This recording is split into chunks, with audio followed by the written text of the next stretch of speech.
NSTV ముందుగా వార్తల్లోని ముఖ్యాంశాలు. Telangana state karate do association అధ్యక్షులు బొమ్మ మహేష్ కుమార్ గౌడ్ ఆదేశాల మేరకు జగిత్యాల జిల్లా కరాటే బాడీ సమావేశం ఈరోజు జగిత్యాల పట్టణంలోని 1210 సైట్ జనరల్ నిత్యశటం మల్యాల రామన్నమ్మి సూచనలతో ఘనంగా నిర్వహించారు.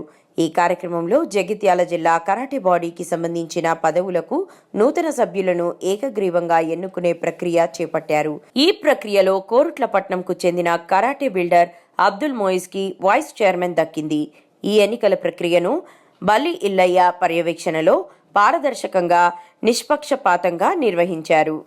ఈరోజు ఈ సమావేశం జరుపుకున్నందుకు చాలా సంతోషం. జరుపుకుంటున్నందుకు అదేవిధంగా పాత కాయికియో అని అలయ్య సార్ మనకు సెన్సాయి చెప్పి గుర్తు చేశారు. అదొకసారి మీకు గుర్తు చేస్తాను. గతంలో 2014లో కాయ వచ్చినప్పుడు కరీంనగర్ జిల్లాలో ఆస్మా విపరీతంగా ఉంది. అంటే all styles martial arts association అని ఉన్నది. చాలా విపరీతమైన ప్రభావితం ఉన్నది. ఇది ఖాళీ తెలంగాణ అప్పుడు అప్పుడు స్టేట్ ఇంకా డివైడ్ కానప్పుడు 2012 కానీ 2011లో కానీ విపరీతమైన క్రేజ్ ఉన్నది. అప్పుడు కరాటే అంటే ఉమ్మడి ఆంధ్రప్రదేశ్లో కరీంనగర్ అంటే విపరీతమైన క్రేజ్. అది ఇప్పటికి కూడా కరీంనగర్ అంటే కరాటేకి పెట్టింది పుట్టినిల్లు లాంటిది కరీంనగర్. అంటే దట్ మీన్ ఆల్సో జగిత్యాలు. అప్పుడు ఆస్మో అనేది చాలా విపరీతంగా ఉన్నది. ఆ టైంలో నేను one of the best top fighter. అప్పుడు నేను కాయ అనేది వచ్చినప్పుడు నేను ఒక డిసిషన్ తీసుకున్నాను. అరే కాయ్ ఈ సిస్టమ్ ఉంది, ఇది WKF ఆడాలి, వరల్డ్ కరాటే ఫెడరేషన్ వాళ్ళు కండక్ట్ చేసే వరల్డ్ ఛాంపియన్ ఆడాలి. మనది పీక్ స్టేజ్ ఇక్కడ జిల్లా వరకే కాదు, ఈ రాష్ట్రం వరకే కాదు, వరల్డ్ ఛాంపియన్షిప్ అనేది ఒకటి ఉంటుందని చెప్పి నేను ఆన్లైన్ వికీపీడియాలో చూడడం జరిగింది. దాని ద్వారా నాకు అప్పుడు త్యాగరాజన్ సార్ వాళ్ళ కాంటాక్ట్ ఆఫీస్ అడ్రస్ ఉండే. నాకు త్యాగరాజన్ సార్ అంటే ఎవరో తెలియదు, భరత్ శర్మ అంటే ఎవరో తెలియదు. గట్టిగా మెయిల్ కొట్టి పడేసిన నేను 2010 నాది నేను ఇంటర్మీడియట్ టైంలో జస్ట్ మెయిల్ కొట్టి పెట్టాను. వాళ్ళు ఆన్ ది స్పాట్లో త్యాగరాజన్ సారు వాళ్ళ కింద ఉన్న ఇన్స్ట్రక్టర్తో నాకు కాల్ చెప్పడం జరిగింది. అప్పుడు ఆంధ్రప్రదేశ్లో వీళ్ళు ఉంటారు అని చెప్పి చెప్పడం జరిగింది. అప్పటి నుంచి కాంటాక్ట్ చేసి 2013లో కాయ తీసుకురావడం జరిగింది.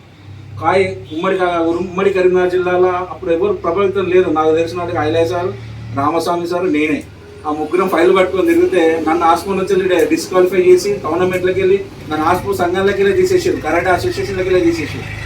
కరీంనగర్ జిల్లాలో మొత్తం నన్ను బైకాట్ చేసారు. మొత్తం ఏ టోర్నమెంట్ రావద్దు, వీళ్ళు ఏ టోర్నమెంట్ పోవద్దని బైకాట్ చేసి తీర్మానం చేసింది. సరే వీళ్ళకి అప్పుడు తెలియదు, అవగాహన లేదు అని చెప్పి నేను కాయని పట్టుకొని కాయ అసోసియేషన్ డెవలప్ చేస్తూ ఒక ప్రోగ్రామ్ చేయాలి. అసలు గేమ్ అంటే అది కాదు, గేమ్ అంటే వేరు ఉంటుందని చెప్పి రెడ్డి ఫంక్షన్ హాల్లో పెట్టడం జరిగింది. దానికి అందరు సహకరించారు. నాకు కింద ఉన్న వాళ్ళు, నా స్టూడెంట్స్ కానీ అందరు కానీ కరీంనగర్లో ఉన్న మాస్టర్స్ కొంతమందిని పోగేసి వరంగల్కి వెళ్ళి కానీ అందరు మాస్టర్స్తో పెట్టడం జరిగింది. కాయ అనేది తీసుకురావడం జరిగింది.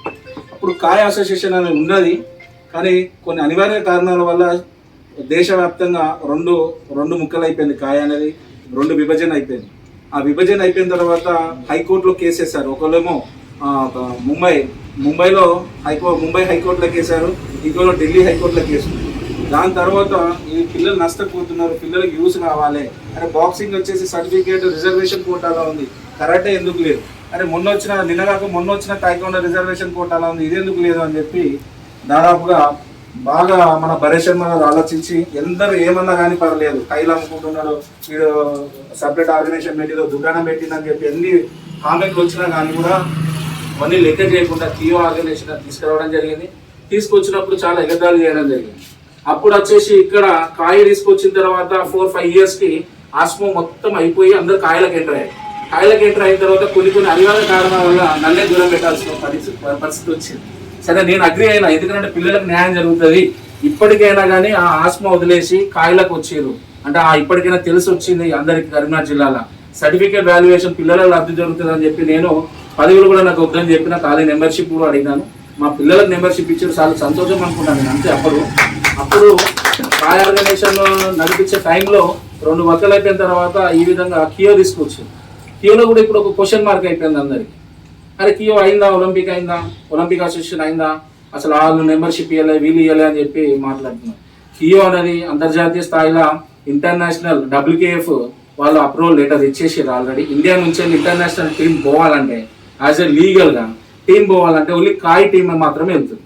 ఆ కాయ్ టీం నేషనల్ షెడ్యూల్ ఉంటుంది, వెబ్సైట్లో కొట్టి చూస్తే సంవత్సరం క్యాలెండర్ జనవరి 10th రిలీజ్ చేస్తారు. సంవత్సరం క్యాలెండర్ టోటల్ ఏ రోజు ఏ టోర్నమెంట్ ఏ ప్లేస్లో ఉంటుంది, ఏ రోజు ఏ టోర్నమెంట్ ఏ ప్లేస్లో ఏ మంత్లో ఏది ఉంటుంది, ఆ షెడ్యూల్ మొత్తం ఉంటుంది. ఆ షెడ్యూల్ చూసుకొని దాన్ని ప్రిపేర్ కావాలి, పిల్లల్ని కూడా ప్రిపేర్ చేయాలని కోరుతున్నాను. అదేవిధంగా హెచ్జిఎఫ్ కూడా ఆడిపియండి. అండర్ 19 హెచ్జిఎఫ్ చాలా వీక్ ఉన్నది. మన జిల్లా నుంచి మొన్న 2 వెళ్ళారు, మన జగిత్యాల జిల్లా నుంచి 2 వెళ్ళారు. అక్కడ ఓవరాల్గా మొత్తం 10 ఉమ్మడి జిల్లాలకు 60 మంది మాత్రం పార్టిసిపేట్ అయ్యారు. ఎక్కువ అండర్ 19 కాన్సన్ట్రేషన్ చేస్తే, ఎవరి దగ్గర ఉన్న పిల్లల్ని అండర్ 19 కాన్సన్ట్రేషన్ చేస్తే మనకు నేషనల్ మెడల్స్ రావడానికి ఆస్కారం ఉంది 2-3 ఇయర్స్ లోపల అని నా ఆలోచన, నా ఎక్స్పీరియన్స్ బట్టి చెప్తున్నాను. అదేవిధంగా ఈ కాయ అనేది ముందు గవర్నమెంట్లో ఉంటుంది. ఎందుకు అనంటే కియో అనేది ముందు గవర్నమెంట్లో ఉంటుంది. ఎందుకనంటే మన అధ్యక్షులు, రాష్ట్ర అధ్యక్షులు ఎవరో కాదు, టీపీసీసీ అధ్యక్షులు, తెలంగాణ కాంగ్రెస్ పార్టీ అధ్యక్షులు బొమ్మ మహేష్ కుమార్ గౌడ్ గారు మన సంస్థకు మన ప్రతి సర్టిఫికేట్ మీద కూడా వారి సంతకం ఉంటుంది. అతను అధికార పార్టీలు ఉన్నాడు కాబట్టి అంతో కొంత మనకు మేలు జరుగుతుందని చెప్పి నేను ఆశాభావం వ్యక్తం చేస్తున్నాను. ఎందుకంటే ఇప్పుడు సీఎం కప్లో కరాటే అనేది సీఎం కప్లో ఖాళీ ఒలింపిక్ గేమ్స్ తీసుకున్నారు. మనకి ఇంకా పూర్తి స్థాయిలో రానట్టున్నది ఇప్పుడు ఈ సంవత్సరం. అయినా కానీ కూడా సీఎం కప్లో ఇంట్రడ్యూస్ చేశారు. ఈ సీఎం కప్ ఇప్పుడు డైరెక్ట్ మన స్టేట్మెంట్ ఉంటుంది. ఇప్పుడు సీఎం కప్ జిల్లా స్థాయి, మండల స్థాయి కొన్ని గేమ్స్ ఉంటుంది. కరాటే కాదు, డైరెక్ట్ స్టేట్మెంట్ ఉంటుంది. డిసెంబర్ చివరిలో లేదా జనవరి స్టార్టింగ్ వీక్లో డైరెక్ట్ స్టేట్మెంట్ ఉంటుంది. ఆ సీఎం కప్లో కేటగిరీ వైజ్గా ఫస్ట్ ప్లేస్ విన్నర్కి దాదాపు 50,000 25,000 ఉంటుంది. సెకండ్ విన్నర్కి ఇట్లా తగ్గిస్తూ డబ్బులు ఉంటుంది. వాళ్ళకు మళ్ళీ ఫస్ట్ గోల్డ్ మెడల్కి, సీఎం కప్లో గోల్డ్ మెడల్కి ఎవరైనా ఇంటర్నేషనల్ వాళ్ళు సెలెక్ట్ అవుతే నేషనల్లో వాళ్ళకు పూర్తి ఖర్చు, సీఎం కప్ ద్వారా గెలిచిన వాళ్ళకు పూర్తి ఖర్చు గవర్నమెంట్ భరిస్తుందని చెప్పి అందరు పెద్దవాళ్ళు చెప్తున్నారు. Please concentrate. ఇప్పుడు రాబోయే రోజుల్లో కరాటే పిల్లలకు ఎంతో ఉపయోగపడుతుంది. అదేవిధంగా కోచ్గా ఉన్న వాళ్ళకు ఎన్ఐఎస్ వస్తుంది. ఖచ్చితంగా 40 years లోపు ఉన్న వాళ్ళకి ఎన్ఐఎస్ పనికి వస్తుంది. వాళ్ళకు ప్రజెంట్ ఉన్న నేషనల్ సర్టిఫికేట్ కావాలి. ఎన్ఐఎస్ చేయాలంటే అంటే గవర్నమెంట్ కోచ్ అని ఇస్తుంది. ఇప్పటివరకు మనం బ్లాక్ బెల్ట్ తీసుకొని మనం కోచ్ అని పెట్టుకున్నాం. కానీ ఇప్పుడు అట్లా ఉండదు. బాక్సింగ్ ఇప్పుడు నా దగ్గర ఎన్ఐఎస్ చేసిన వాళ్ళు 4 ఉన్నారు. అంటే ఎన్ఐఎస్ అని అంటే నేషనల్ స్పోర్ట్స్ అథారిటీ వాళ్ళు ఒక సర్టిఫికేట్ ఇస్తారు. మీకు ఎగ్జామ్ పెట్టి, టెస్ట్ పెట్టి, నేర్పించి, కరాటే రాకుండా నేర్పించి, బేసిక్స్ అలా నేర్పించి అది పెట్టి మీకు కోచ్ సర్టిఫికేట్ ఇస్తుంది.